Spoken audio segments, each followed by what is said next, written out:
1920 में अचानक भारत की तमाम मस्जिदों में दो पुस्तकें वितरित की जाने लगी। एक पुस्तक का नाम था कृष्ण तेरी गीता जलानी पड़ेगी और दूसरी पुस्तक का नाम था 19वीं सदी का लंपट महर्षि। ये दोनों पुस्तकें अनाम थी। इसमें किसी लेखक या प्रकाशक का नाम तक नहीं था और इन दोनों पुस्तकों में भगवान श्री कृष्ण, हिंदू धर्म इत्यादि पर बेहद अश्लील, बेहद घिनौनी बातें लिखी गई थी। और इन पुस्तकों में तमाम देवी देवताओं के बाद इतने बेहद रेखा चित्र रेखाटे गए थे जिसे हिंदू अगर देख लेता तो उसका खून खौल के उठ जाता। और धीरे धीरे ये दोनों पुस्तकें भारत की हर एक मस्जिदों में वितरित की जाने लगी। यह बात जब गांधी तक पहुंची तो गांधी ने इसे अभिव्यक्ति की स्वतंत्रता बताकर गौण कर दिया और कहा कि भारत में सबको अपने अपने विचार रखने का, अपने अपनी बातों को रखने का पूर्ण अधिकार है। फिर एक दिन अचानक 1923 में लाहौर स्थित राजपाल प्रकाशक के मालिक महाशय राजपाल जी ने एक पुस्तक प्रकाशित की जिसका नाम था रंगीला रसूल।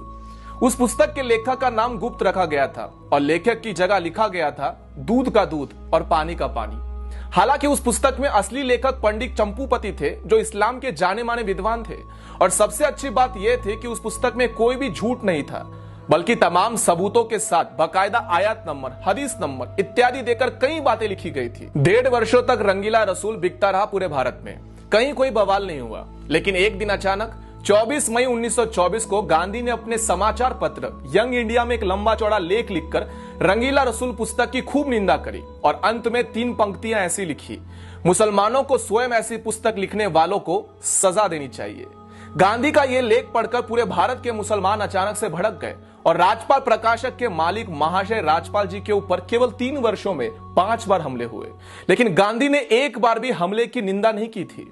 मजे की बात यह है कि कुछ मुस्लिम विद्वानों ने उस पुस्तक रंगीला रसूल का मामला लाहौर उच्च न्यायालय यानी कि हाईकोर्ट में दायर किया।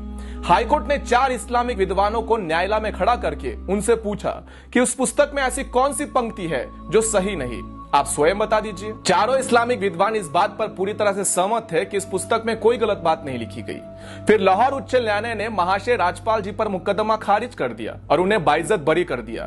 फिर उसके बाद 30 अगस्त 1924 को गांधी ने यंग इंडिया समाचार पत्र में एक और भड़काने वाला लेख लिखा और इस लेख में उन्होंने इशारों में ऐसा लिखा था कि जब व्यक्ति को न्यायालय से न्याय नहीं मिले तब उसे अपने आप प्रयास करके न्याय ले लेना चाहिए।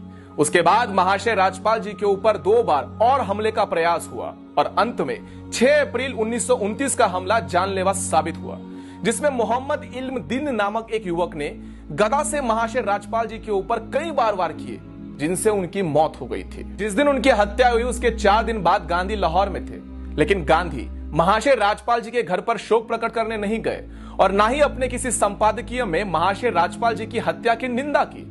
उसके बाद अंग्रेजों ने मुकदमा चलाकर मात्र 6 महीनों में महाशय राजपाल जी के हत्यारे इल्म दिल को फांसी सुना दी और वो भी इसलिए कि देश में हिंदू समाज जो था वो पूरी तरह से उबल रहा था और अंग्रेजों को लगा यदि उन्होंने जल्दी से फांसी नहीं दी तब अंग्रेजी शासन भी बर्खास्त हो जाएगा, खतरे में आ जाएगा। उसके बाद 4 जून 1929 को गांधी ने अंग्रेज वाइसरॉय को चिट्ठी लिखकर महाशय राजपाल जी के हत्यारे की फांसी की सजा को माफ करने की अनुरोध किया था। और इसके अगले ही दिन अपने समाचार पत्र यंग इंडिया में एक लेख लिखते हुए जिसमें गांधी ने यह साबित करने का प्रयत्न किया था कि हत्यारा तो निर्दोष है, नादान है, क्योंकि उसे अपने मजहब का अपमान सहन नहीं हुआ और उसने गुस्से में आकर यह हत्या करने का निर्णय ले लिया। दूसरी तरफ तब तक के जाने माने बैरिस्टर मोहम्मद अली जिन्ना ने भी लाहौर हाईकोर्ट के अंदर बाकायदा एक बैरिस्टर की हैसियत से इस मुकदमे में पैरवी करते हुए कहा था कि अपराधी मात्र 19 वर्ष का लड़का है, लेकिन इसने जो अपराध किया है वो बहुत ही बड़ा जघन्य अपराध है। इसके अपराध को कम नहीं समझा जा सकता, लेकिन इसकी आयु को देखते हुए इसकी फांसी को सजा को उम्र कैद में बदल देना चाहिए या फिर इसे काले पानी में जेल में भेज देना चाहिए। लेकिन अंग्रेजों ने 31 अक्टूबर 1929 को महाशय राजपाल जी के हत्यारे मोहम्मद इल्म दीन को लाहौर जेल में फांसी पर चढ़ा दिया था। बापू, तुम्हारा अहिंसा का पाठ एक तरफा था।